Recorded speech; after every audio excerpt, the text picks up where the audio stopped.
quand vous avez une connaissance sur la santé, vous savez ce qui est bon et ce qu'il faut donner aux enfants. Je prends l'exemple des céréales, les céréales qui sont notées A, par exemple Choc-A-Pic, si vous regardez ce qu'il y a dedans, c'est 40% de sucre rapide. Donc c'est vraiment des choses à éviter, mais il faut le connaître, ça, faut le savoir, et c'est une lutte avec des enfants. Là, je le vois avec mes enfants qui ont 4 et 8 ans, c'est une lutte perpétuelle pour leur expliquer que ces produits-là, ils sont mauvais pour la santé. Bonjour et bienvenue dans Long Live, le podcast de la longévité. Alors on se le dit souvent, le sport c'est l'allié absolu d'une pleine santé. Mais comment faire pour se motiver là tout de suite, mais aussi sur le long terme ? Parce que tout le monde sait qu'il faut faire du sport, mais la plupart d'entre nous a du mal à sauter le pas, à se motiver. Et pourquoi est-ce qu'à côté des escalators, les escaliers sont toujours aussi vides ? Pourquoi notre cerveau refuse spontanément l'effort ? J'ai découvert récemment le professeur Boris Cheval à travers un livre coup de poing, Le syndrome du paresseux, et j'ai voulu absolument vous faire profiter de son savoir et de son analyse. Bonne écoute. Mais merci beaucoup, en tout cas, le professeur Boris Cheval, de nous offrir ce temps de dialogue. Donc, on est dans la salle de sport du personnel de l'École normale supérieure de Rennes. Voilà, qui vient tout juste d'être créée, inaugurée la semaine dernière. Voilà, sous votre impulsion, j'ai l'impression. Non, pas spécialement, sous l'impulsion de tout le personnel, du président de l'ENS aussi, où il y a vraiment cette volonté là, d'orienter aussi l'ENS sur la santé du personnel. Donc pas que moi, non. Ok. Alors, vous avez écrit le livre Le syndrome du paresseux, qui pour moi a été une révélation. J'ai adoré ce livre, et qui explique finalement un peu les grandes lignes du fait que l'être humain est fait pour ne pas dépenser d'énergie dès lors qu'il est bien nourri. En tout cas, c'est à peu près ce que j'ai compris, dès lors qu'il a assez mangé. Ouais, donc c'est un livre qu'on a écrit il y a quelques années avec Mathieu Boisgontier, mon collègue sur l'Université d'Ottawa au Canada. Et l'idée, c'est qu'on part de la théorie de l'évolution, de la sélection naturelle. Et c'est vrai que les gènes dont on a hérité, malheureusement, si on peut le dire au regard de la société actuelle, sont des gènes qui font qu'on va économiser au maximum la dépense d'énergie. Donc si l'activité physique, elle n'est pas nécessaire, c'était le cas avant, on allait chasser, on allait cueillir, donc il y avait de l'activité physique qui était nécessaire. Mais si on n'a pas de nécessité d'activité physique, on allait être en repos, en période de sédentarité. Et aujourd'hui, l'activité physique, elle est plus nécessaire. Pour aller se nourrir et récupérer de l'énergie, on a juste besoin éventuellement de cliquer sur la souris de son ordinateur. On va pouvoir tout recevoir à domicile. Donc la dépense d'énergie, elle est plus nécessaire. Et notre système, ce qu'on a hérité en tout cas au niveau du cerveau, il n'a aucun intérêt de dépenser l'énergie pour dépenser l'énergie. Donc on va s'économiser et il n'y aura pas de déclencheur naturel de l'activité physique. Il va falloir le remplacer par de la motivation justement de haut niveau. Alors ça, on va en parler juste après de cette motivation de haut niveau. Mais donc vous êtes un chercheur spécialisé dans la relation entre le cerveau et le sport. Donc moi j'ai 2 questions. Déjà, comment est-ce que ça vous est venu ? Vous avez fait STAPS à la base. Et deuxième question, comment est-ce qu'on ne s'est pas rencontrés avant ? Comment est-ce que j'ai pas entendu parler de vous avant ? Ouais, alors du coup, effectivement, la spécialité, on va appeler ça de la neuropsychologie de l'activité physique. Donc quand on regarde la littérature, on est surtout sur des données assez comportementales ou par questionnaire. Et nous, on a essayé d'aller un petit peu plus loin pour essayer de voir un petit peu ce qui sous-tendait justement cette motivation. Donc on essaie d'aller capturer l'activité neuronale, donc avec différents outils. On a ce qu'on appelle de l'électroencéphalographie qui va mesurer l'activité électrique. On peut avoir aussi l'imagerie l'IRM, imagerie magnétique par résonance magnétique, qui va permettre de capturer un petit peu les flux sanguins au niveau cérébral, ou encore d'autres techniques. Donc on essaie vraiment d'aller capturer l'activité neurale et de voir les déterminants en fait de l'engagement. Et dans les études, ce qu'on va montrer par exemple, c'est que lorsque vous avez par exemple devant un ordinateur à éviter des opportunités sédentaires, vous êtes capable de le faire. Donc à éviter des opportunités sédentaires, donc en gros à éviter de rester assis. Ouais, il y a des images où il y a des personnes qui vont lire un livre, qui vont être assis sur un canapé, etc. Quand on leur demande virtuellement de s'éloigner de ces images, ils vont être capables de le faire, mais si on mesure l'activité neurale associée, ça demande davantage d'inhibition, donc davantage de ressources. Et c'est ça qui nous a donné l'idée que, en fait, ne pas être sédentaire, éviter les opportunités sédentaires, c'est possible, mais il va falloir activer justement des ressources neurales additionnelles, et notamment le système inhibiteur. Ok. Et donc pourquoi est-ce qu'on ne s'est pas rencontrés plus tôt ? Alors peut-être c'est la Vous Suisse, étiez loin. voilà, c'est ce que effectivement souvent quand on est dans un autre pays, il n'y a pas forcément les informations qui circulent. Donc voilà. Donc espérons que mon arrivée en France fasse que nos recherches soient un peu connues aussi sur le système français. Voilà. Et alors justement, parlez-nous un peu de ça, de vos recherches. C'est quoi l'analyse des déterminants neuropsychologiques au sport en fait? Qu'est-ce que ça veut dire dans le jargon de monsieur et madame tout le monde? Alors déjà, on va pas utiliser le terme sport, on va vraiment faire attention, on va utiliser le terme activité physique, qui est vraiment la mise en mouvement, donc tout ce qui va être accompagné d'une augmentation de la dépense énergétique par rapport à la situation de repos, monter les escaliers, faire du jardinage, faire le ménage, ça fait partie des activités physiques qu'on va prendre en compte, alors que le sport, c'est vraiment une sous-section, une sous-dimension de l'activité physique qui est vraiment plutôt compétitive. Donc nous, on est vraiment les déterminants de l'activité physique. Et qu'est-ce que sont les déterminants ?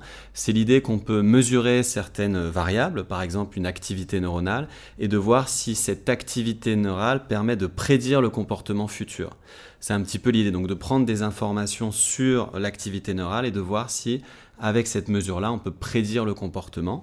Donc ça veut dire identifier des facteurs qui expliquent l'engagement, et si on est capable de les identifier, après c'est d'avoir des interventions, des techniques qui vont permettre de les modifier pour ensuite changer le comportement. Okay. Donc identifier les déterminants et ensuite pouvoir les cibler pour les modifier et changer le comportement des individus. Donc si je comprends bien, vous théorisez dans la partie vraiment biologie moléculaire, vous théorisez la motivation à l'activité physique. Alors, on va pas être dans le moléculaire où on est vraiment on est encore à un niveau assez macroscopique au final, mais on essaye effectivement... Dans la stimulation, du coup. En tout cas, on essaie de trouver les structures neurales ou les connexions d'ailleurs entre les structures neurales qui vont expliquer que certaines personnes arrivent à dépasser le coup de l'effort et puis d'autres qui vont pas du tout réussir à dépasser ce coup de l'effort. Alors, moi, je suis coach sportif et pour moi, donc ça va bientôt faire 20 ans que j'exerce ce métier avec passion, j'adore. Et encore maintenant, le sujet pour moi le plus difficile, c'est de motiver le public. Alors, soit sur un moment rapide, genre c'est dimanche, on va faire du sport, mais aussi sur le long terme. Les deux sont assez difficiles. Et du coup, là, je me pose la question, en fait, comment est-ce qu'on fait ? Donnez-moi un cours, quoi. Comment est-ce qu'on fait en tant que déjà professionnel ? Donc, nous, on est hyper motivés, on est convaincus des effets bénéfiques du sport, mais comment est-ce qu'on motive les gens pour bouger ? Alors justement, déjà la première chose à comprendre, c'est que s'il n'y a pas de bénéfice immédiat, il n'y aura pas d'engagement parce qu'il y a un coût qui est associé, c'est le coût de l'effort. Ça, on peut bien le montrer au niveau cérébral. Lorsque vous devez faire un effort, c'est un coût, c'est une expérience aversive. Donc c'est quelque chose que vous allez éviter. Donc quand on demande aux gens de faire de l'effort pour de l'effort, on ne va pas réussir à les maintenir sur le long terme. Donc il faut apporter une certaine récompense à certains gains. Okay. Et ce qu'on peut montrer aussi, c'est que si le gain il est sur la santé, ça ne va pas être suffisant non plus pour mettre les individus à s'engager dans l'activité physique sur le long terme. Et pour 3 raisons assez simples finalement qu'on a mis en avant dans un papier d'un de mes doctorants, Silvio Maltagliati. Le premier, donc, c'est le coût de l'effort. On va dévaluer la récompense lorsque vous devez mettre de l'effort. Donc si vous devez mettre de l'effort pour obtenir une récompense, la valeur de la récompense au niveau neuronal elle va être dévaluée. Donc plus vous devez mettre de l'effort, plus la récompense à atteindre elle est faible. Il y a un deuxième... La récompense projetée. Ouais, la récompense anticipée. En gros, si je vous dis que vous allez avoir 10 €, mais que pour obtenir ces 10 €, il faut faire une certaine quantité d'efforts, plus je vous demande de mettre de l'effort, plus la valeur des 10 € va diminuer au niveau de votre cerveau en termes de récompense. Okay. Donc en gros, on est plus content de ramasser un billet de 10 par terre comme ça en faisant rien que en pédalant 10 minutes pour avoir son billet. Alors en tout cas, la valeur de la récompense va être diminuée. Par contre, les et ça c'est le 10 € paradoxe. valent pas le même prix, quoi. Mais c'est le vrai paradoxe de l'effort, c'est que si vous avez mis de l'effort, quand vous allez avoir la récompense, ça va être supérieur. Donc ça, c'est vraiment un truc assez D'accord, donc c'est spécifique. La valeur projetée. C'est vraiment l'anticipation. Mais une fois qu'on l'a, on est plus content de l'avoir eu en ayant pédalé qu'en s'étant juste baissé. Exactement, ça c'est notre idée globale. C'est quand vous devez prendre la décision, l'effort, vous l'évitez. Quand vous êtes dans l'engagement de l'activité physique, l'effort, vous le minimisez. Et quand vous avez fini de vous engager, l'effort, vous le survalorisez. Autrement dit, moi j'étais à Grenoble, si vous prenez les bulles pour aller à la Bastille, vous allez regarder la ville de Grenoble, c'est beau, c'est une certaine récompense. Si vous prenez la décision de marcher pour y aller, il y a un coût qui a été investi.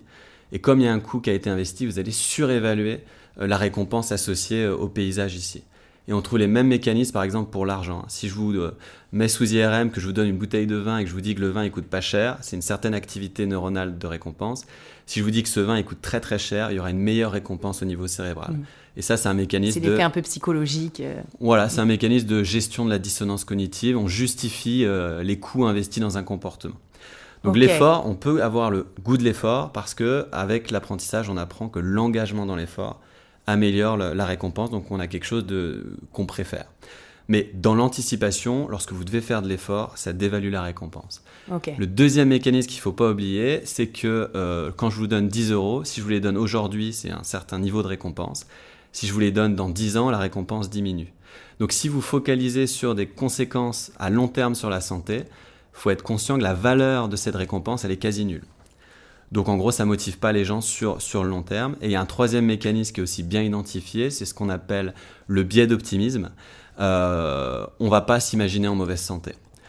Donc si vous demandez à un fumeur, j'aime bien prendre cet exemple parce il fonctionne bien, si vous demandez à un fumeur s'il sait les probabilités que les fumeurs ont de décéder des causes de leur consommation de tabac, ils vont savoir à peu près que c'est une chance sur 2. Si après vous allez vraiment l'interroger et demander mais vous, est-ce que vous pensez que vous allez être vulnérable à la pathologie, à la maladie, on va sous-estimer le risque d'être en mauvaise santé. Donc en gros, quand vous demandez à vos participants de s'engager dans une activité physique pour leur santé à long terme, déjà il y a le coût de l'effort qui va diminuer leur motivation et la perspective de santé, elle est extrêmement faible parce qu'elle est à long terme et vous avez un biais d'optimisme. Donc ça ne va pas fonctionner pour mettre les patients ou les pratiquants dans le long terme sur l'activité physique. Ce qu'il va falloir faire, c'est trouver des récompenses immédiates. Faire en sorte que l'activité physique soit immédiatement récompensante, notamment les réponses affectives pendant l'effort. Et là, on va avoir un coût de l'effort, mais il y a une récompense associée. Et là, vous allez pouvoir vous engager, vous allez même rechercher ce moment. Donc là, en fait, vous êtes en train d'expliquer pourquoi les vidéos YouTube super fessiers marchent ultra bien. 20 minutes super fessiers, ça marche super bien. Alors que si on fait une vidéo 30 minutes pour être en super forme à vie, ça va pas cliquer. Alors, vous êtes en train de m'expliquer la théorie de... Alors, on va faire hyper attention sur... YouTube. Mais on va faire hyper attention sur les récompenses comme ça, sur l'apparence physique, qui vont pas être des récompenses de haut niveau quand on prend les théories en psychologie. Tous les buts ne se valent pas. Il y a ce qu'on appelle des buts vraiment intrinsèques. Donc la santé en fait partie, même si c'est pas un motivateur suffisant, mais il y a des buts qui vont vraiment émaner du soi et qui dépendent pas du regard des autres, et il y a des buts qui vont être faits par rapport à des éléments externes, et là lorsqu'on est sur des éléments externes, c'est des motivations beaucoup plus volatiles, hein. Donc c'est pas forcément quelque chose qu'on va valoriser, nous en tout cas dans la promotion de l'activité physique. Alors c'est quoi un but intrinsèque en fait qui marche? Alors ça va être par exemple le fait, le bien-être, le sentiment aussi de compétence, d'accomplissement dans une tâche, de se sentir meilleur. Voilà, exact, mais vraiment pour soi. Donc des buts qu'on poursuit, qui sont valorisés pour soi et qui vont apporter en fait une récompense vraiment pour soi. Alors que des buts extrinsèques, c'est vraiment tourné pour les autres. D'accord. Et si l'autre n'est pas là, on va pas forcément faire le comportement. Et si par exemple on a un but de performance, on voit les applications comme Strava, etc., on va mettre nos performances. Si on est uniquement sur la performance, à partir du moment où on trouve quelqu'un de meilleur que nous, la motivation va vraiment être complètement perturbée. Alors que si on est dans un but de progression vis-à-vis de soi-même, on peut regarder les autres ce qu'ils font, mais ce qui compte, c'est comment on évolue au cours du temps. Et ça, c'est une motivation, on va se comparer à soi-même et qui n'est pas volatile et qui va réussir, on va réussir à maintenir la motivation dans des comportements lorsqu'on les fait vraiment pour soi, pour des buts personnellement valorisés. Donc, pour motiver les troupes, en gros, donner un gain immédiat, pas trop connoté à la santé, et avec une connotation forte d'un but intrinsèque d'être mieux pour soi. Alors la santé, je pense que c'est bien de le dire et c'est important, mais ça ne doit pas être la priorité. En gros, pour nous, la santé, c'est l'effet secondaire positif d'un engagement extrêmement attractif pour la personne. C'est-à-dire que l'activité physique est recherchée parce qu'on a envie d'aller à sa séance. On va prendre du plaisir, soit pendant la séance, soit tout de suite après. Ça peut être l'amélioration de l'humeur, l'amélioration du sommeil, se sentir plus en forme, se sentir plus vital, sentir qu'on a été fier de ce qu'on a fait, donc des conséquences vraiment tangibles, immédiates. Et la santé, c'est un gain additionnel, mais qui ne va pas être suffisant pour engager. Donc c'est bien de le dire, c'est important de le dire, mais il ne faut pas se focaliser uniquement sur la santé. Et alors, quels sont les réels freins à tous les gens qui me disent en permanence qu'ils n'ont pas le temps de faire du sport? Est-ce que c'est vraiment un frein réel, le temps, la disponibilité vraiment de son temps, ou est-ce que le problème est totalement ailleurs ? Alors dans le livre justement on a les top 10 des excuses et dans le top 10 il y a le temps et ce qui est vraiment intéressant sur le temps c'est qu'en fait on n'a jamais eu autant de temps libre dans l'histoire. Et ça par exemple je pense que, vous le dites, mais c'est inaudible. Par exemple moi quand je le dis moi sur mes réseaux, que ce soit par n'importe quel biais, même avec bienveillance, c'est inaudible, je me fais bâcher en permanence, c'est-à-dire mais non, moi je, enfant, travail, transport, Ouais. Alors l'argument sur les enfants, moi je l'aime bien aussi, j'ai 2 enfants, justement vos enfants doivent faire de l'activité physique. Acheter des trottinettes électriques à vos enfants, c'est vraiment quelque chose qu'il faut absolument pas faire. Faire des activités sédentaires, il faut les limiter au maximum. Donc si vous avez 2 enfants, c'est pas une excuse à ne pas faire d'activité physique, c'est une raison d'aller faire avec eux de l'activité physique dehors, de les mettre en vélo pendant que vous allez courir en fonction de l'âge, en fonction de où vous habitez, vous trouvez une activité qui peut intégrer vraiment les enfants. Donc il y a effectivement des contraintes de temps, souvent, mais en réalité, le temps va souvent être une excuse. Sauf exception, il y a des fois effectivement on n'a pas le temps, mais en règle générale, si on s'organise d'une certaine manière, on va pouvoir inclure de l'activité physique. Et j'insiste sur le terme activité physique, c'est-à-dire c'est se déplacer à pied, prendre son vélo. Si vous allez faire vos courses, au lieu de prendre votre voiture, si le magasin il est à 500 mètres, vous allez à pied au magasin. Et là, on va compter de l'activité physique dans votre quotidien et donc il y aura les bénéfices sur votre santé. Et est-ce que je m'évade un peu du sujet, mais est-ce que pour le bien manger, choisir des produits bruts, moins de sucre, est-ce qu'on est un peu face aux mêmes freins ? Alors, est-ce que c'est les mêmes biais cognitifs ? Je pense que c'est encore un autre niveau. Alors, c'est pas ma spécialité, l'alimentation. Ce qui est sûr, c'est qu'on a vraiment une attraction pour les produits gras et sucrés qui rapportent de l'énergie. Et ça, en termes d'évolution, c'est aussi la même logique. Quand vous avez le choix entre des produits qui sont peu caloriques, votre système, il est forcément poussé vers les produits qui vont vous apporter le plus d'énergie. Et ensuite, vous allez le stocker. Donc ça, c'est sûr qu'on a ces mêmes mécanismes. Après, le niveau de la qualité nutritive, là, c'est encore un autre niveau d'abstraction. Et ça va être très dépendant aussi des catégories socio-économiques. Être capable de vouloir manger bien, ça va pas être le même prix, ça va pas être le même temps aussi pour réfléchir.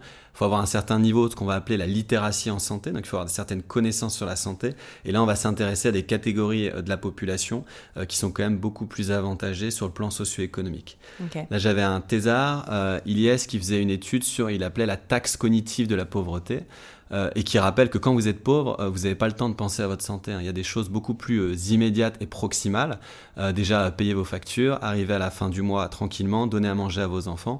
Et donc, cette idée d'avoir une alimentation pour vous projeter sur le long terme dans votre santé, c'est pas du tout quelque chose qui est une priorité pour les populations défavorisées. Donc ça, c'est pas ma spécialité, mais il y a des mécanismes sur l'aspect énergétique. Après, la qualité nutritive, je pourrais pas me prononcer dessus en particulier. Ok.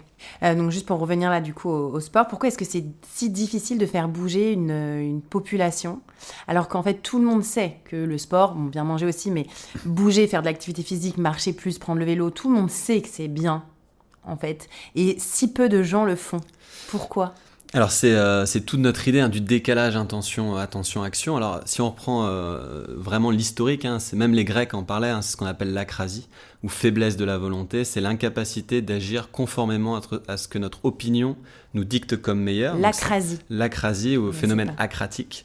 C'est moins joli aussi, on parle d'incontinence comportementale, au même titre que quand on n'est pas capable de retenir ses urines. Donc c'est cette idée qu'on sait ce qu'on doit faire, mais il y a quelque chose en nous qui nous pousse à ne pas le mettre en place. Mais alors c'est quoi ça ? Qu'est-ce qu'il faut faire ? Pour nous, dans l'activité physique, c'est la tendance à la minimisation de l'effort qui est là et qui est présente en permanence. Minimisation de l'effort. Ouais, on a une tendance automatique héritée de nos ancêtres à, toutes choses étant équivalentes par ailleurs, toujours choisir l'option comportementale qui va minimiser la dépense d'énergie.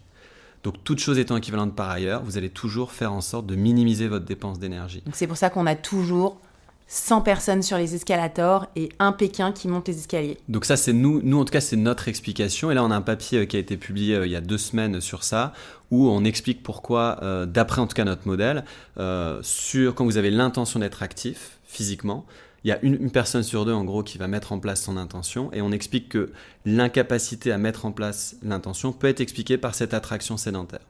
Et c'est plus fort que nous ? Alors c'est plus fort que nous, en tout cas c'est un mécanisme qui est présent. C'est un mécanisme qu'il va falloir contrer, et c'est là où les fonctions cognitives vont être nécessaires pour contrer cette pulsion sédentaire et mettre en place l'intention comportementale. Mais on a une autre voie aussi qui est plus positive, c'est la voie des expériences affectives. C'est de s'assurer que l'expérience affective pendant l'activité physique est positive. Et si vous faites ça, la perception de l'effort, elle est quasi nulle. Ça, c'est aussi un message important. La dépense d'énergie réelle, elle compte pas. Ce qui compte pour votre cerveau, c'est la construction qu'il va faire de la dépense d'énergie. Donc en fait, c'est presque un peu comme une religion, une histoire qu'on se raconte. C'est un peu, faut un peu adhérer à un discours pour mettre en place le comportement. En tout cas, si le comportement, il n'est pas plaisant, si le comportement est associé à un coût... Donc il faut que ce soit plaisant sur l'instant. Ou juste après. En tout cas, il faut que votre cerveau, il associe le comportement à une récompense. Donc en gros, il faudrait qu'en haut des escaliers, on jette des confettis et qu'on donne une médaille aux personnes qui les ont montés par rapport à ceux qui ont pris les escalators. Alors la récompense, comme ça, on va pas utiliser comme ça, mais ça pourrait être Alors il y a des récompenses qu'on appelle les théories coup de pouce ou les théories du nudge, où on met par exemple du plaisir avec, je crois que c'était un piano qu'ils avaient mis dans l'escalier, on essaye d'amener de l'attraction dans l'escalier, donc ça peut être fait, mais je crois que sur le long terme, c'est pas forcément le plus efficace. Mais, qu'est-ce qui est efficace ? Alors déjà la prise de conscience, sur escalier et escalator, ça c'est une des première chose que nous ont dit les gens qui lisent notre livre, c'est qu'ils ne prennent plus jamais l'escalator. Mais alors, parce que c'est facile. Très peu de gens ont lu vos livres. Parce que ça, en c'est tout facile. cas à Paris. Ouais. Mais ça, c'est vraiment facile. Okay. C'est un coût de l'effort qui est assez minimal, l'escalier par rapport à l'escalator. Donc ça, la prise de conscience sur des petites choses comme ça va fonctionner. Par contre, il ne faut pas que ce soit non plus trop difficile. Donc il y a des personnes pour qui monter l'escalier, c'est plus difficile que d'autres. Les personnes en surpoids, avec l'âge, ou des personnes qui ont des douleurs, bien entendu, là, ça va être plus difficile. Oui. Mais ce qu'on peut avoir comme récompense, c'est simplement se rendre compte que finalement, quand on marche dans la vie de tous les jours, on est moins essoufflé.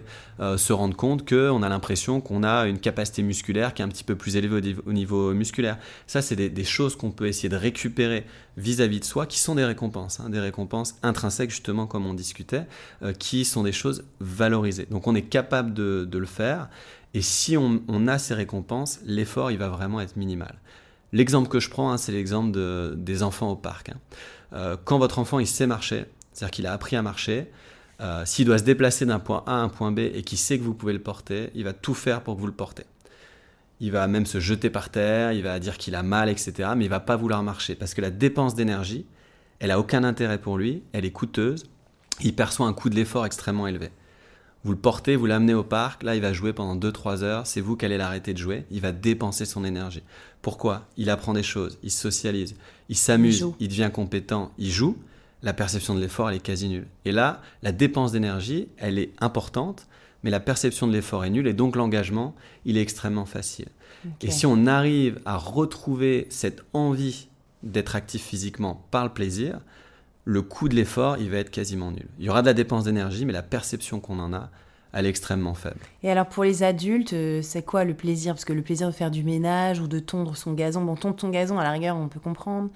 Mais faire le ménage, le plaisir, c'est quoi ? C'est d'avoir une maison propre, faite par soi-même, à sa façon.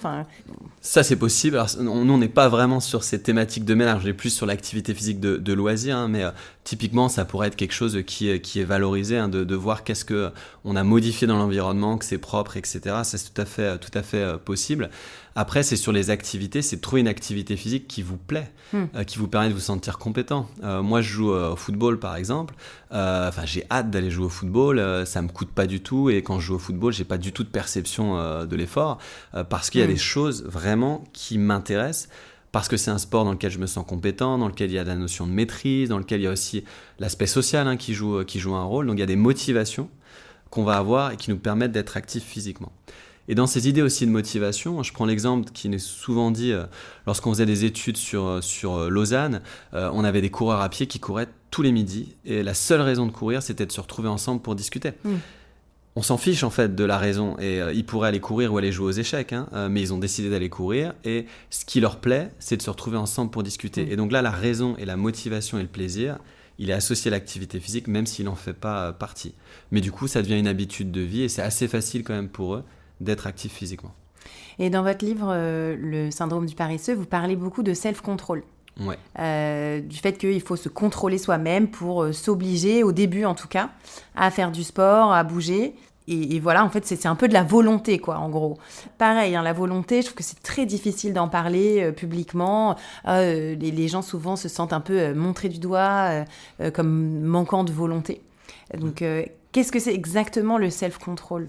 Ouais, alors la capacité, alors il y a plusieurs définitions, hein, c'est toujours assez difficile de donner une définition assez consensuelle, mais on va dire que c'est cette capacité d'agir en accord avec ce qu'on a prévu et d'être capable justement de faire face éventuellement à des choses qui viennent vous perturber, des tentations, d'autres éléments qui pourraient vous détourner de vos buts et d'être capable de mettre en place des ressources, d'activer des ressources qui vont vous permettre d'agir conformément à ce que vous avez planifié, indépendamment des éléments qui vous entourent.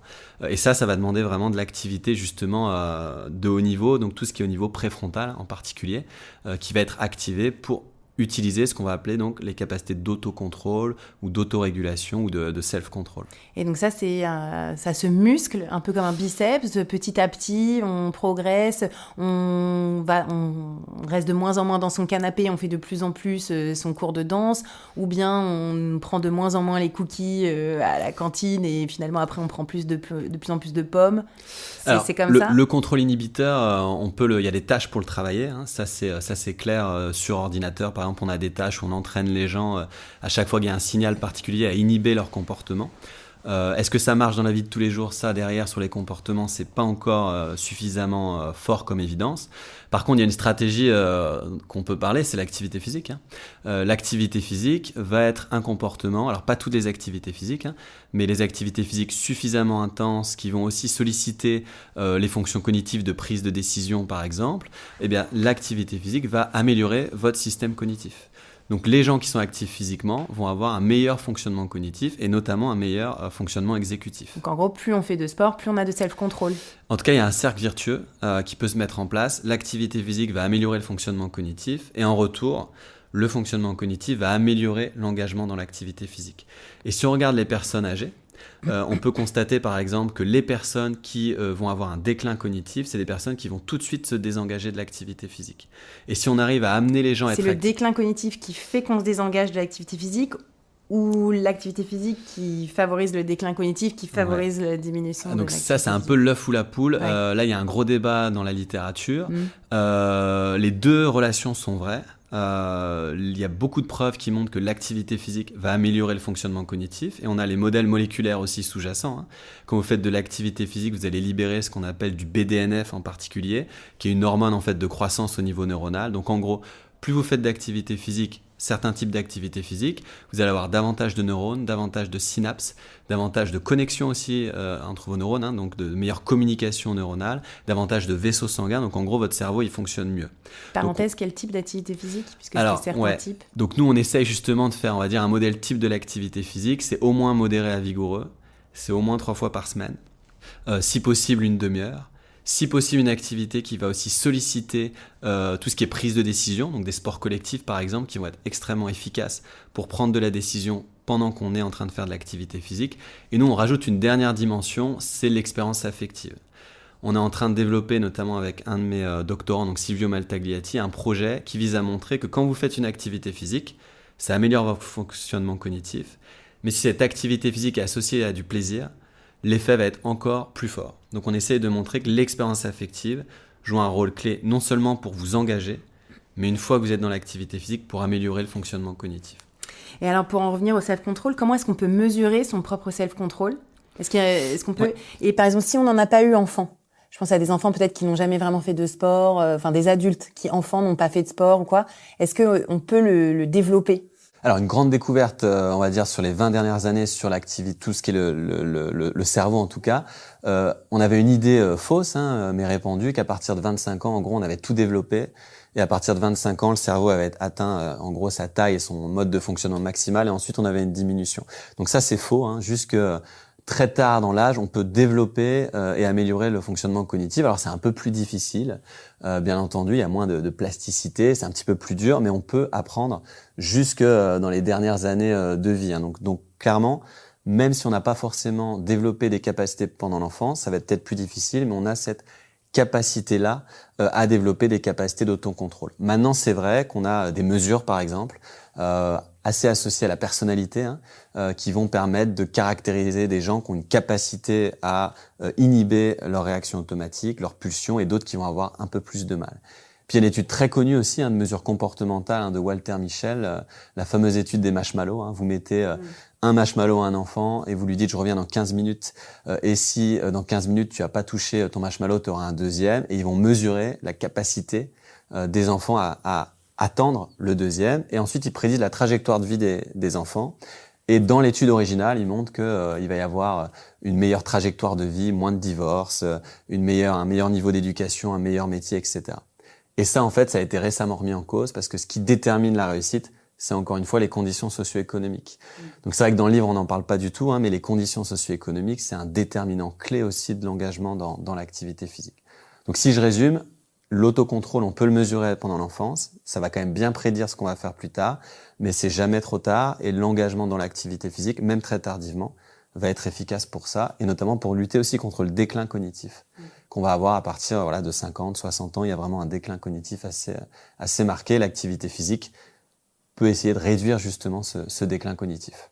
Et donc sur cette théorie du marshmallow, pour bien expliciter ce point, en gros c'est les enfants qui résistaient au marshmallow en moins de 15 minutes qui avaient cette meilleure perspective de vie. Voilà, c'est ce qu'il avait montré, c'est que ceux qui arrivaient à résister à cette tentation, alors on pouvait identifier toutes leurs stratégies, ils regardaient pas le marshmallow, enfin c'était pas facile, mais ils arrivaient à le faire et c'était associé à une meilleure trajectoire de vie. Mais vraiment quand l'étude a été refaite sur une cohorte plus importante, où on a regardé les conditions socio-économiques, en fait, ce qui prédisait la trajectoire, c'était les conditions socio-économiques. Et pourquoi les enfants désavantagés mangeaient le marshmallow ? C'était la notion de certitude.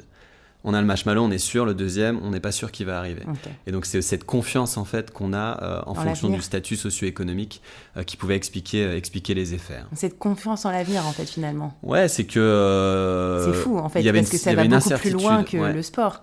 Ah bah oui, sur le self-control, c'est très, très général. Ouais, c'est très général, ouais. Okay. Nous, on l'utilise comme un exemple dans l'activité physique, mais c'est une capacité qui est vraiment transversale dans tous les domaines de vie. Ouais. Alors, moi, ce matin, donc, j'ai pris le train pour venir vous voir. Je suis passée par un relais, pour ne pas les citer, pour m'acheter un café et je voulais aller voir les journaux. Je suis d'abord passée maintenant par un rayon bonbons, gâteaux, chips et ensuite vers le café, croissant, bagel, enfin tout ce que vous voulez de plus trash possible. Même pas 2 produits plutôt favorables à une bonne santé ou à une bonne humeur. Ensuite, je reçois un communiqué de presse dans le train. Les Français n'ont jamais été aussi accros au CBD à cause de problèmes de sommeil, stress, tension. Le Nutella est toujours au top des ventes dans les supermarchés. Enfin, en fait, voilà, j'ai cette espèce de multiples informations comme ça qui un peu me désespèrent, mais c'est pas grave, je vais quand même continuer. Comment est-ce qu'on pourrait faire, à votre avis, et selon vos recherches, pour vraiment enclencher un changement dans les sociétés des pays industrialisés ? Je pense que c'est pas du tout que la France, il y a l'Angleterre, les États-Unis, l'Europe en général, vers des comportements plus intéressants niveau santé, corps. Ouais. Qu'est-ce qu'on peut faire vraiment, en fait ? Alors, nous, en tant que chercheurs en psychologie, on travaille sur les leviers motivationnels, surtout individuels. Mais c'est vrai qu'il y a tous les leviers, on va dire, environnementaux. Et l'État doit aussi prendre ses responsabilités. Moi, quand j'étais enfant, je me rappelle qu'on avait des distributeurs de bonbons dans les collèges-lycées. Logiquement, ils ont été, dans la plupart, enlevés parce qu'il y a une attraction automatique du système vers les produits gras, sucrés, salés. Donc, on est attiré par ces produits. Donc, s'ils sont présents, ça va être difficile, surtout quand on n'a pas le temps, quand on est stressé, quand on est fatigué ou quand on a faim. Donc on va plutôt prendre les produits qui nous sont présentés facilement accessibles. Il y a une belle étude de Suzanne Michie, il me semble, en Angleterre, non, c'est Teresa Marteau en Angleterre aussi, sur les selfs. Ils ont juste changé, et ça revient à la théorie du moindre effort, ils ont juste changé la manière de se servir pour prendre plutôt des produits gras et sucrés ou des produits healthy, donc notamment des fruits et des légumes sur des buffets. Donc c'était assez simple, ils avaient éloigné en fait les produits gras et sucrés du buffet, et pour vous servir, au lieu de prendre une cuillère, c'était une petite pince, donc c'était un petit peu plus compliqué, et ça change le comportement des gens. Donc en fait, le coût de l'effort, il est aussi entré dans la prise de décision, et si le Nutella, il n'est pas facilement accessible, il faut aller le chercher, vous allez plutôt prendre le produit sain. Donc une possibilité, c'est par exemple, mais ça c'est pas à moi de le faire en tout cas, mais c'est qu'au niveau législatif, on comprenne qu'il y a des produits qui sont nocifs pour la santé et on a le droit de considérer que ces produits ne doivent pas forcément être visibles. quand je faisais mes études au Canada, malheureusement, je fumais un petit peu. Pour trouver des cigarettes, c'était compliqué. C'était pas visible. Hein. C'était dans des bureaux de tabac qui étaient cachés. Il n'y avait aucune pub. Donc, on avait vraiment une réduction des attractions comme ça vers les produits non sains. Donc, c'est possible. Mais ça demande une politique volontariste, mais qui dépasse là la perspective de recherche en psychologie pure. Donc, il faudrait réguler, interdire, forcer plus ou moins la main vers des produits plus intéressants pour la santé de population. Alors en tout cas, nous dans notre modèle, après il y a toujours un conflit aussi, si on prend par exemple tout ce qui est aux États-Unis, ils détestent les théories des nudges parce qu'il y a l'idée de liberté individuelle, de libre arbitre sur les choix. Donc ça, nous d'un point de vue théorique, c'est un petit peu faux parce que les prises de décision, elles sont vraiment dépendantes du contexte. Mais de notre point de vue, effectivement, l'État, il doit s'assurer que le contexte, par défaut, favorise le choix actif ou le choix positif pour la santé, et que les personnes qui veulent prendre des produits gras et sucrés, ce soit possible, ou qui veulent prendre des choix sédentaires, ce soit possible, mais ça demande un effort pour le faire. Donc que ce soit possible, donc que les escalators soient beaucoup plus loin... Ou cachés. Dans les théories coup de pouce ou des nudges, la seule vraie manipulation qui marche, c'est ce qu'on appelle l'option par défaut. Ce qui fait que votre comportement va changer, c'est quelle option par défaut est disponible. Je vous donne un exemple sur le don d'organes. En France, on est passé de 20 à 80% en une année. Est-ce que vous savez pourquoi ? Parce que c'est devenu l'option par défaut. Je suis d'accord pour donner mes organes, tant que tu n'as pas exprimé le fait que tu ne le veuilles pas. Juste avant, il fallait cocher pour dire qu'on était donneur, c'était 20%. L'année d'après, il fallait cocher pour dire qu'on n'était pas donneur, on est passé à 80%. Parce que la réponse par défaut, on l'apprend. Et ça, c'est vraiment un modèle qui, selon nous, est extrêmement efficace. Si on a une population motivée, qui a conscience des bénéfices sur la santé, qui apprécie l'activité physique, et si l'environnement, par défaut, offre l'opportunité active, on va être actif physiquement. En tout cas, on va augmenter la probabilité d'être actif physiquement. Si vous augmentez les escalators, et ça, il y a des études qui le montrent, passer de 1 à 2 escalators, on va avoir plus de choix sédentaires. Et c'est ça, s'il y a trop de monde dans l'entonnoir d'escalators, il y a plus de gens qui prennent les escaliers. Alors que si tu as 2 escalators bien larges, les escaliers sont vraiment vides. Ouais, où il y a aussi une étude, à la base, c'est sur l'écologie, la réduction de la consommation électrique d'un bâtiment. Ils ont juste réduit la vitesse d'ouverture et de fermeture des portes d'ascenseur. Et comme les portes d'ascenseur étaient trop longues à s'ouvrir et à se fermer, les gens allaient plutôt prendre l'escalier. Et c'était mesuré avec la consommation électrique du building. D'accord, oui, donc en fait, il faudrait mettre faussement des ascenseurs en panne, ce genre de choses. Ou en tout cas, les rendre moins accessibles et moins sexy. Et moins attractifs. Et ça existe, il y a un livre qui s'appelle le design actif. Donc il y a un livre qui propose vraiment de construire des immeubles plutôt actifs. Et sur Lausanne, il y avait un immeuble qui était en train de se construire où il réorganisait complètement la manière de faire justement l'escalier, qui était plutôt beau, avec un puits de lumière. Et puis l'ascenseur était plutôt caché dans un espace où il fallait vraiment le savoir, aller le chercher pour prendre l'ascenseur. Donc vous pouvez le faire. Les personnes qui ont des problèmes aussi de mobilité peuvent prendre l'ascenseur. Mais par contre, par défaut, on prend l'escalier. Donc en fait, on est un peu comme dans une crise de confort, quoi. Il y a d'ailleurs un livre aux États-Unis, The Comfort Crisis, la crise de trop de confort qui finalement nous tue. Alors en tout cas, notre cerveau, il a mis en gros, si on prend à partir du moment où globalement, si on caricature, nos ancêtres sont descendus des arbres et ont commencé à explorer l'environnement, c'est entre 2, 3, voire 5 millions d'années. Donc notre cerveau, il a mis 5 millions d'années à se construire avec une activité physique qui était toujours présente. Aujourd'hui, en quelques années, avec la société industrielle moderne... Post-Deuxième Guerre mondiale, quoi. Même un petit peu plus après, parce qu'on avait encore un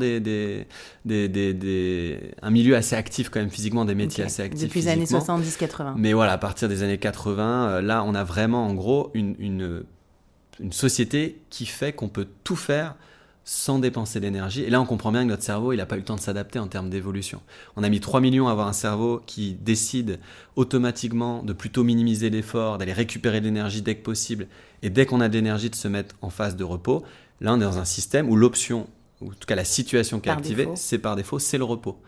On n'a pas de déclencheur automatique de l'activité physique, il va falloir le remplacer par des motivations, etc. Donc c'est vraiment... une situation qui est extrêmement unique, parce qu'elle n'a jamais été rencontrée dans l'histoire de l'humanité, cette situation.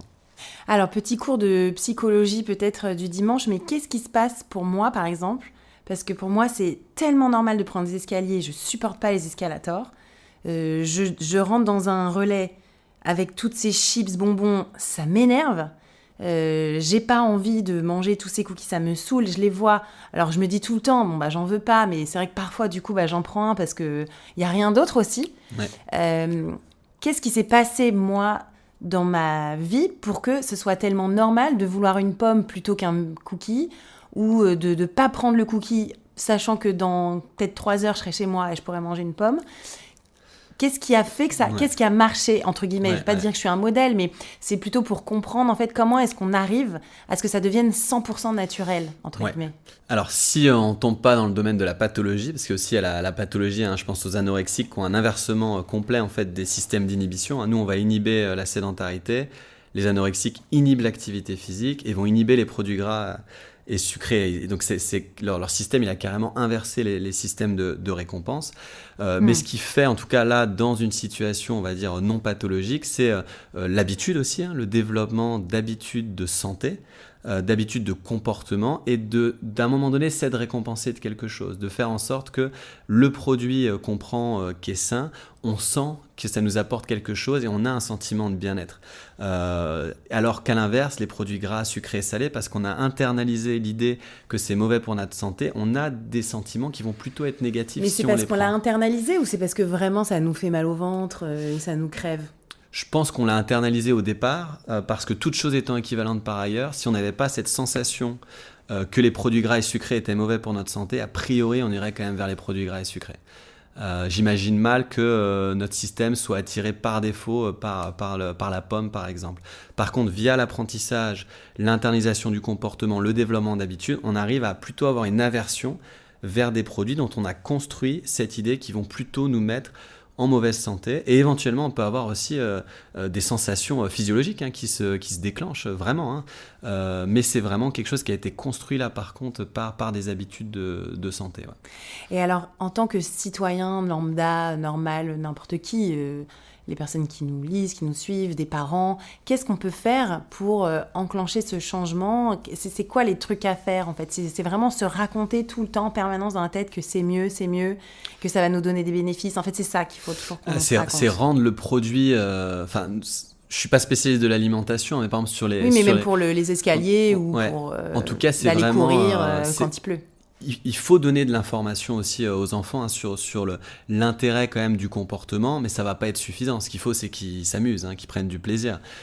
Si je compare sur l'alimentation, si vous voulez qu'ils mangent des brocolis, si vous le faites à la vapeur, sans rien, peut-être ça va pas être la meilleure solution. Par contre, si vous l'agrémentez d'autres choses, finalement, c'est quelque chose qui va lui plaire et il va le développer dans ses habitudes. Mais par contre, c'est une habitude. Et c'est pour ça que je dis que les conditions socio-économiques, elles sont hyper importantes, parce que quand vous avez une connaissance sur la santé, vous savez ce qui est bon et ce qu'il faut donner aux enfants. Je prends l'exemple des céréales. Les céréales qui sont notées A, par exemple Choc-à-Pic, si vous regardez ce qu'il y a dedans, c'est 40% de sucre rapide. Donc c'est vraiment des choses à éviter, mais il faut le connaître, ça, il faut le savoir. Et c'est une lutte avec des enfants. Là, je le vois avec mes enfants qui ont 4 et 8 ans. C'est une lutte perpétuelle pour leur expliquer que ces produits-là, ils sont mauvais pour la santé. Nous, on est assez extrêmes, donc je leur explique les risques sur le diabète, l'obésité, etc. Mais on comprend bien que ce n'est pas la majorité de la population qui va faire ça. Mais c'est juste, en tout cas, faire en sorte que, oui, il y a le droit de prendre ces produits-là de temps en temps. C'est une exception. Et dans la vie de tous les jours, ce qu'il faut, c'est que les comportements qu'on leur propose de faire, ce soit quelque chose qui soit agréable aussi. Et surtout, pas forcé. Si on force et qu'on crée justement une contrainte, là, on va développer des motivations de faible qualité et le maintien du comportement, il ne sera pas fait. Et dès qu'il y aura l'opportunité de faire autre chose, ils vont faire autre chose. Là, je me retrouve, moi, avec un des enfants un peu plus grands, notamment 13-14 ans. Voilà, il y a vraiment cette espèce de recherche clivante permanente. C'est difficile. Oui, c'est difficile. Mais du coup, en fait, ce que vous me dites, c'est que j'ai l'impression qu'on va continuer à avoir ce clivage un peu à l'américaine, où tu as une fine partie de la population qui fait toujours plus de sport, toujours plus de super vitamines, aller chez Whole Foods, acheter des avocats et des salades super chères. Et une autre plus en plus large partie de la population, ça se retrouve aussi en Angleterre, de moins en moins sportive, de plus en plus sédentaire, de plus en plus attirée par la malbouffe. Est-ce qu'on va réussir à endiguer ce clivage finalement ? J'ai l'impression qu'on rentre un peu dans un... En tout cas, ce qu'il faut, c'est que l'ensemble des acteurs travaillent ensemble. Nous, on a un projet européen, alors il n'est pas encore financé, on est à la deuxième étape, où on essaie de promouvoir l'activité physique, l'alimentation, le sommeil chez les enfants et les adolescents avec une intervention digitale sur téléphone qui va être mise en place. Et l'idée en fait de l'intervention, pour promouvoir l'efficacité de l'intervention, c'est de mettre l'ensemble des acteurs ensemble. Donc les enseignants, les éducateurs sportifs, les parents, les pairs significatifs aussi. Donc il y a vraiment un ensemble, l'ensemble des strates en fait qui entourent l'enfant, qui ont été modélisées. Et l'idée c'est de cibler chacun des acteurs et de les mettre ensemble vers la promotion de l'activité physique et de l'alimentation. Donc nous on pense que c'est possible. Par contre, ça demande de l'effort, ça demande de l'investissement aussi de l'État, et ça demande vraiment de comprendre que l'argent investi pour la prévention, c'est de l'argent qu'on va récupérer derrière, mais c'est vrai que c'est de l'argent qu'on récupère plus tard. Donc c'est aussi une question de l'agenda politique par rapport à l'agenda sur la santé. Nous, on a la position assez facile. On sait ce que les gens doivent faire et la contrainte monétaire, nous, on l'a pour développer le projet. Eux, ils ont peut-être d'autres choses qu'ils doivent rendre. Mais en tout cas, non, c'est possible, mais il faut que ce soit volontariste. Il faut qu'il y ait une vraie volonté d'aller cibler les populations et les populations les plus vulnérables. Et ça, c'est vraiment quelque chose qui, selon nous, est possible. Après, ça demande effectivement de l'effort. Ouais. J'ai l'impression qu'on en est un peu à ce que l'écologie était il y a 30 ans, quoi. Pour la prévention par le sport. Alors là, il y a un contexte particulier des Jeux Olympiques où il y a la volonté, en tout cas, de l'État d'avoir amené les enfants à bouger. Alors là, il y a un grosse question sport-activité physique. Eh oui, parce que dans un article où vous avez été cité dans Le Monde diplomatique, vous disiez justement que les Jeux Olympiques n'allaient pas du tout favoriser les populations à faire du sport. Alors il y a une exception. L'héritage, quoi. Il y a une exception, c'est à Tokyo, si ma mémoire est bonne. Mais pourquoi ? C'est parce qu'ils ont préparé le coup. Ils ont préparé avant les actions à mettre en place pour amener la population à être active. Ils ont préparé des actions pendant, ils ont préparé des actions après, et ils ont eu une efficacité. Tous les autres JO, ça a été effet nul sur les comportements d'activité physique. Et les JO aujourd'hui, on va voir ce que ça va donner, mais a priori, il n'y a pas de signe qui nous laisse penser que ça a été planifié en amont. Vous en avez entendu parler quand même de la grande cause nationale 2024 ? Oui, mais... vous en pensez quoi ? Ouais. Moi, c'est vrai que je suis dans une position assez ambiguë, enfin pas ambiguë, mais... Moi aussi, vu que je suis ambassadrice de cette grande cause, donc je suis ambiguë, mais moi, comme on est là dans une école où on forme notamment les professeurs d'EPS, on a aussi la crainte de nos collègues, du remplacement de l'éducation physique et sportive par le sport. Et le sport, c'est important, mais l'éducation physique et sportive est bien entendu autre chose, où on va développer un ensemble d'autres valeurs, de compétences. C'est une discipline scolaire, on apprend beaucoup de choses, autres que la dépense énergétique. Et donc, il y a cette crainte aussi, et c'est pour ça que je suis un peu placé dans une situation problématique, c'est que je veux promouvoir la dépense d'énergie et le mouvement, mais pas aux dépens de l'éducation physique et sportive, qui là va apporter d'autres choses. Donc c'est important de mettre en mouvement les enfants, ou la population en général, mais c'est important aussi de leur donner les bons motifs et les bonnes raisons pour qu'ensuite ils puissent se mettre en mouvement sur le long terme. Et là, c'est vrai que l'action qui est proposée, on a du mal à voir cet engagement à long terme. Je vais encore prendre l'exemple de mes enfants, mais les 30 minutes d'activité physique à l'école, sur l'ensemble de l'école, il y a 1 ou 2 enseignants qui le font. On leur a demandé de faire 30 minutes, on leur a pas offert les clés pour le faire. Et c'est une grosse déception. Ni plus de temps de classe ou quoi, puisque ni plus de temps de classe. Il y a aussi tout le reste à faire. Voilà, ni plus de temps de classe, ni aussi une éducation. Nous, on a un papier qu'on a fait pour le Conseil scientifique de l'éducation nationale, le CESEN, où on montre avec études donc qu'on appelle des méta-analyses, donc c'est l'analyse d'une analyse complète de la littérature, où on montre qu'en fait augmenter le temps d'activité physique à l'école va améliorer les performances scolaires en mathématiques. Il a fait grand bruit d'ailleurs ce papier, ça a quand même été bien... En tout cas, il a été discuté au moins pour les gens concernés dans notre discipline.